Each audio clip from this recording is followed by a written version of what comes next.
Assalamualaikum. Hai anak-anak, bagaimana kabarnya? Semoga anak-anak Bunda selalu sehat dan yang pasti harus tetap semangat ya. Baik, hari ini kita akan belajar materi bahasa Indonesia, yaitu jenis teks atau paragraf berdasarkan isi dan tujuan. Nah, sebelum kita mulai, kita baca basmalah dulu. Bismillahirrohmanirrohim.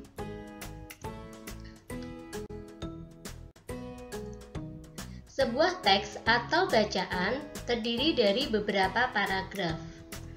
Paragraf terdiri atas beberapa kalimat. Paragraf adalah suatu rangkaian kalimat yang memiliki suatu gagasan utama.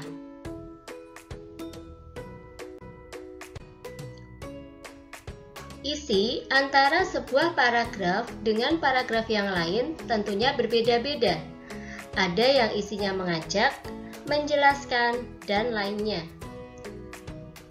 Jenis paragraf berdasarkan isi atau tujuannya ada 5, yaitu paragraf narasi, paragraf deskripsi, paragraf eksposisi, paragraf persuasi, dan paragraf argumentasi.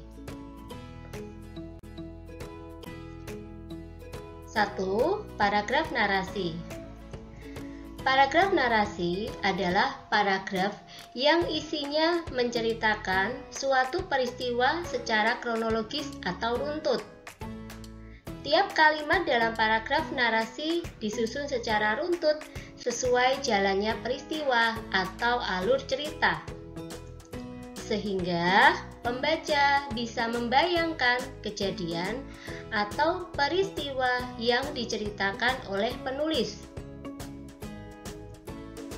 Penanda paragraf narasi adalah ada alur cerita dan ada tokoh atau pelaku cerita.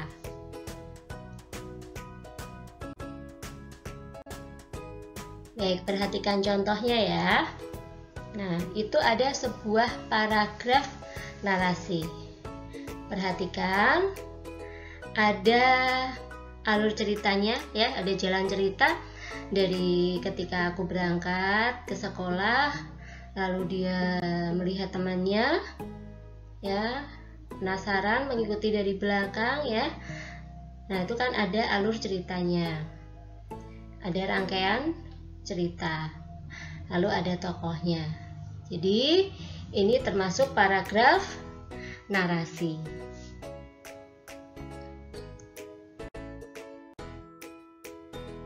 2. Paragraf deskripsi.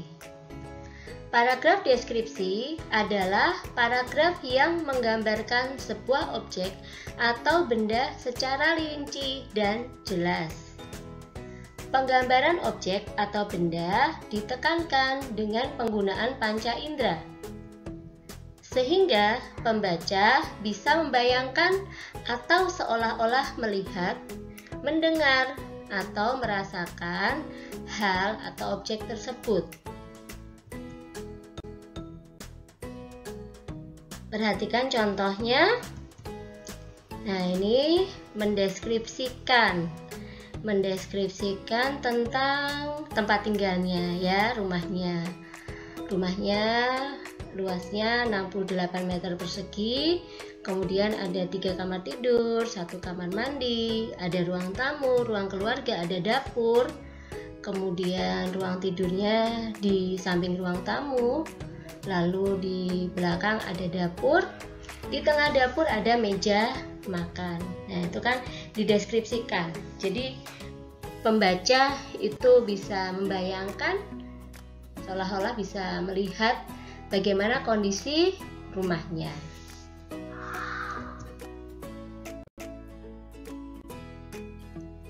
3. Paragraf eksposisi. Paragraf eksposisi adalah paragraf yang menjelaskan atau memaparkan sebuah informasi atau pengetahuan. Tujuan paragraf eksposisi adalah agar pembaca mendapat informasi atau pengetahuan yang jelas. Paragraf eksposisi juga bisa berisi petunjuk cara atau instruksi melakukan atau membuat sesuatu. Contoh paragraf eksposisi. Nah, ini perhatikan di sini menjelaskan tentang susu, ya. Apa kandungannya, kemudian manfaatnya, ya. Jadi dijelaskan, pembaca bisa tambah ilmu pengetahuan atau informasi.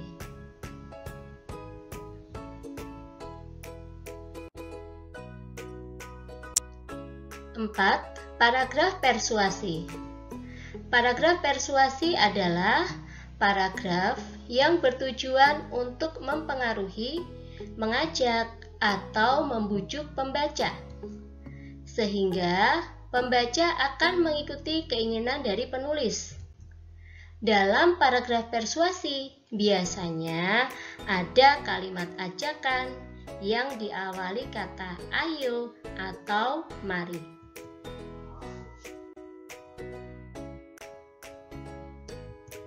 Contoh, perhatikan ada paragraf persuasi, mengajak, membujuk. Nah, di sini ada nggak kalimat ajakannya? Kita perhatikan ya.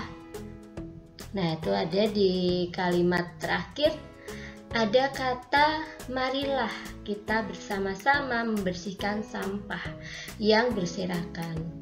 Berarti itu ada kalimat persuasi atau kalimat ajakan. Jadi jenis paragraf ini adalah paragraf persuasi. 5. Paragraf argumentasi. Paragraf argumentasi adalah paragraf yang berisi paparan pendapat penulis yang disertai alasan dan bukti. Tujuannya adalah untuk meyakinkan pembaca dan mempengaruhi pembaca agar mempunyai pendapat yang sama dengan penulis. Di akhir paragraf argumentasi, biasanya terdapat kesimpulan dari pendapat penulis.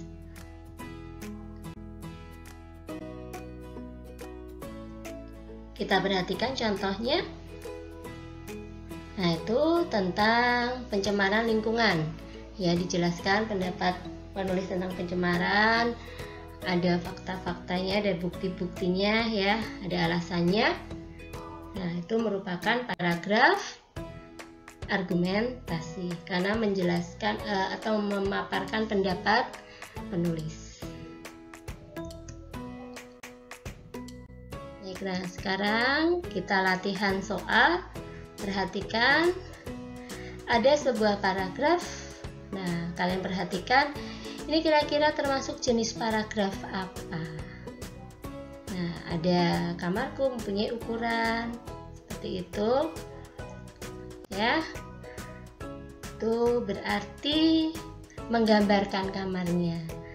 Kemudian ya secara rinci, ya. Jadi termasuk paragraf, ya, paragraf deskripsi karena menggambarkan. Jadi seolah-olah kita itu bisa melihat, membayangkan ya kamarnya seperti apa. Yang kedua, ada paragraf tentang penyu. Nah, perhatikan itu tentang penyu. Berarti ini termasuk paragraf apa ya kira-kira ya? Ya, karena ini menjelaskan tentang penyu, memberi kita informasi, memberi kita pengetahuan. Jadi termasuk paragraf eksposisi. Ya, kita lanjut ya. Yang ketiga, nih ada suatu pagi yang cerah, Uni pergi mencari kayu bakar. Nah, ada alur ceritanya. Apa nih yang paragraf yang ada alur ceritanya, ada tokohnya, ya. Ini berarti paragraf narasi. Oke, bagus ya. Nah, baik anak-anak, demikian materi tentang jenis-jenis paragraf yang Bunda sampaikan. Semoga bermanfaat dan semoga kalian bisa memahami penjelasan Bunda. Terima kasih, tetap semangat belajar, tetap jaga kesehatan. Wassalamualaikum warahmatullahi wabarakatuh.